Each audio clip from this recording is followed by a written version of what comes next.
আমাদের এখানে ম্যানুফ্যাকচারিং একটা বড় জায়গা হওয়ার সম্ভাবনা আছে। সেই সম্ভাবনার জায়গা থেকে আমরা আমাদের এনার্জি এবং ইনফ্রাস্ট্রাকচারকে সেভাবে প্রস্তুত করতে পারছি কিনা। বাংলাদেশের এনার্জি নিয়ে যা অবস্থা, তাতে তো মানে বিদ্যমান উৎপাদন ক্ষেত্রগুলোই একটা সংকটের মুখে। ফলে এইভাবে যদি এনার্জি চলতে থাকে, তাহলে এই যে ভবিষ্যৎ একটা ম্যানুফ্যাকচারিং এর বড় সম্ভাবনা, সেটা আমরা ধরতে পারবো না। বাংলাদেশের জনসংখ্যা হিসাব করলে, আমাদের শ্রমশক্তি হিসাব করলে, আমাদের ম্যানুফ্যাকচারিং জায়গাতে অবশ্যই যেতেই হবে। সেই কারণে ইনফ্রাস্ট্রাকচার এবং বিশেষভাবে এনার্জির নতুন পলিসি দরকার, চিন্তা করা দরকার। 2 নম্বর হচ্ছে এডুকেশন এবং স্কিল। মানে 12 ক্লাস পর্যন্ত রাষ্ট্রের খাতে শিক্ষা হবে, এইটা আমরা এখন পর্যন্ত কার্যকর করতে পারছি না। আমরা আন্দোলনের মধ্যে একটা জায়গায় এনেছিলাম যে জিডিপির 6 ভাগ শিক্ষা খাতে দিতে হবে। এখন আমরা যদি ইকোনমিক্সের টেম্পোরাল ডেভেলপমেন্ট না বুঝি, যে আমার কোন খাতে বিনিয়োগ করলে আমি 20 বছর পর তার রিটার্ন পাবো, 10 বছর পর রিটার্ন পাবো, সেইটা তাহলে সেখানে কোনো পলিসি কাজ করছে না। বাংলাদেশের এই মানে 12 ক্লাস পর্যন্ত একটা মানসম্পন্ন শিক্ষা এবং তাদেরকে স্কিল করে তোলার পরবর্তী ধাপটা, সেটা আমাদের অভ্যন্তরীণ উৎপাদন ক্ষেত্রের জন্য, সেটা গার্মেন্ট হোক কিংবা অন্য যে কোনো সেক্টরের জন্য হোক, কিংবা সারা দুনিয়ায় যে শ্রমশক্তি এখন দরকার, স্কিল লেবার দরকার, দেশভিত্তিক, যুক্তরাষ্ট্রে কি ধরনের দরকার, ইউরোপে কি ধরনের দরকার, এমনকি মিডল ইস্টার্ন কান্ট্রিতে কি ধরনের দরকার, সেই অনুযায়ী আমরা যদি এখানে আমাদের স্কিল লেবার তৈরি করতে পারি, তাহলে একদিকে যেমন শ্রমশক্তি বিদেশে যেতে পারে, তেমনি অভ্যন্তরীণ জায়গায় এখানে মানে প্রোডাক্টিভিটি অনেক বাড়তে পারে। সেইটা তো রাষ্ট্রের কাজ, প্রাইভেট সেক্টর কিংবা সমস্ত উৎপাদন ক্ষেত্রে নিজস্ব কাজ, কিন্তু রাষ্ট্রের পলিসিটা কি, এইটা নাই। এবং এটা না থাকা মানে একটা বড় সিমটম যে আমাদের ভবিষ্যৎকে ধরার মতো কোনো প্রস্তুতি আমাদের নাই। ফলে ওইটা একটা গুরুত্বপূর্ণ বিষয়। আর আন্তর্জাতিক বাণিজ্যের যে দুটো সবচেয়ে গুরুত্বপূর্ণ বিষয় আসতে যাচ্ছে এলডিসি গ্র্যাজুয়েশনের পরে, সেটা হচ্ছে শ্রম নীতি, লেবার ল এবং লেবার সিচুয়েশনটা কি। এইটার জন্য কি কোনো প্রস্তুতি আছে? বাংলাদেশে যদি শ্রমিকদের প্রতি একই রকম দৃষ্টিভঙ্গি থাকে যা চলছে, এবং তার মজুরি থেকে শুরু করে তার স্বাধীনতা, তার ট্রেড ইউনিয়ন, সমস্ত কিছু, তাহলে আপনার তো বাণিজ্য থাকবে না। কারণ ওই শর্ত পূরণ না করে আপনি বাণিজ্য আর করতে পারছেন না, আপনার ব্যবসা বাণিজ্য চলবে না। ফলে এটা কিন্তু একটা গুরুত্বপূর্ণ শর্ত। এখন যে শ্রম সংস্কার কমিশন হচ্ছে, তাদের একটা গুরুত্বপূর্ণ কাজ হবে বৈশ্বিক চাহিদাটা কি এবং শর্তগুলো কি, সেটা পূরণ করে আসলে আমাদের শ্রমনীতি এবং শ্রমিকের যে বাস্তব জীবন, সেটা নিশ্চিত করা। এটা বাদ দিয়ে আপনারা আর ব্যবসা বাণিজ্য করতে পারছেন না, এটা মোটামুটি পরিষ্কার আগামী 3-4 বছরের মধ্যে। এবং আরেকটি গুরুত্বপূর্ণ বিষয় হচ্ছে এনভায়রনমেন্ট পলিসি কি। এইটা কিন্তু ওই যে কনজিউমার চাইবে আপনার এনভায়রনমেন্টে কি ধরনের পানি ব্যবহার হচ্ছে, কি কোথায় যাচ্ছে, সবগুলো ডিটেইলের জায়গাতে কিন্তু ধরবে।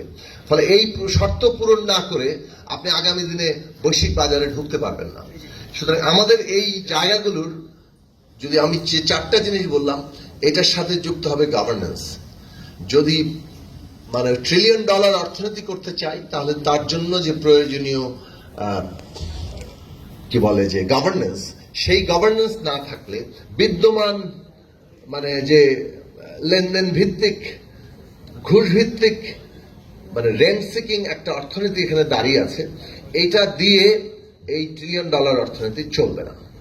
এটা সহজ একটা ব্যাপার। ফলে আমরা একটা যে নতুন রাজনৈতিক বন্দোবস্তের কথা বলছি, এই নতুন রাজনৈতিক বন্দোবস্ত হচ্ছে আমাদের যে বিপুল সম্ভাবনাও একটা অর্থনীতি, এবং সেটার যে সাইজ দাঁড়াচ্ছে তাকে ম্যানেজ করার জায়গা থেকে।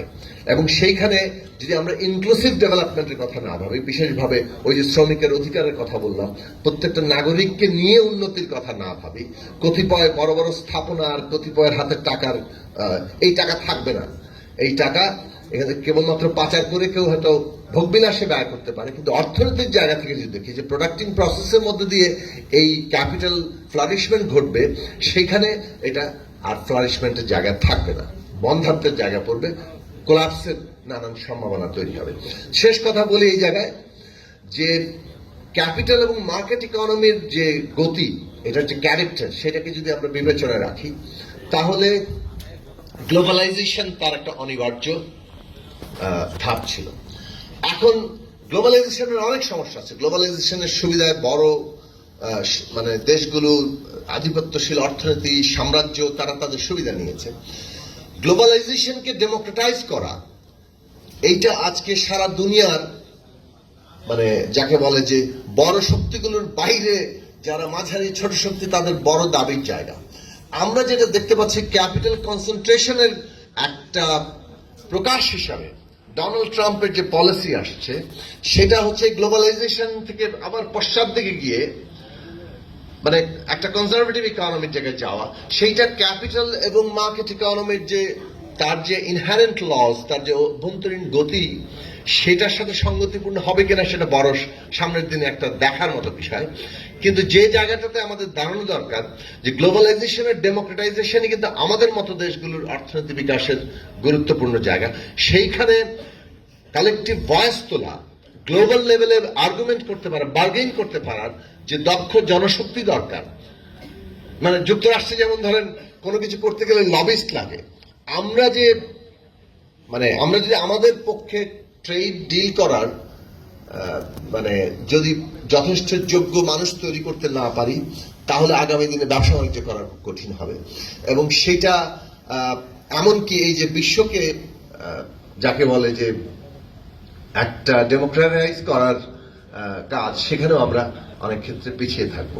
তো আমার ব্যক্তিগত ধারণা একটা বলি যে এই যে গ্লোবালাইজেশনের মানে একটা পশ্চাৎপদ গতি আজকে দেখা যাচ্ছে, এটা খুব বেশি দিন টিকবে না। বরং সারা দুনিয়ায় গ্লোবালাইজেশনের ডেমোক্রেটাইজেশনের দিকেই ভবিষ্যতে পুঁজি এবং আজকের এই অর্থনীতির যতটুকু বিকাশ সেটা নির্ভর করছে। কাজেই সেই মুখে যাবে, সেখানে আমরা আমাদের নিজেদের শেয়ার এবং আমাদের দেশের জনগণের অধিকার কতটা রাখতে পারবো, সেইটাই আমাদের সামনে করণীয়। আপনাদের সবাইকে ধন্যবাদ আমাকে এখানে আলোচনা করতে আমন্ত্রণ জানানোর জন্য।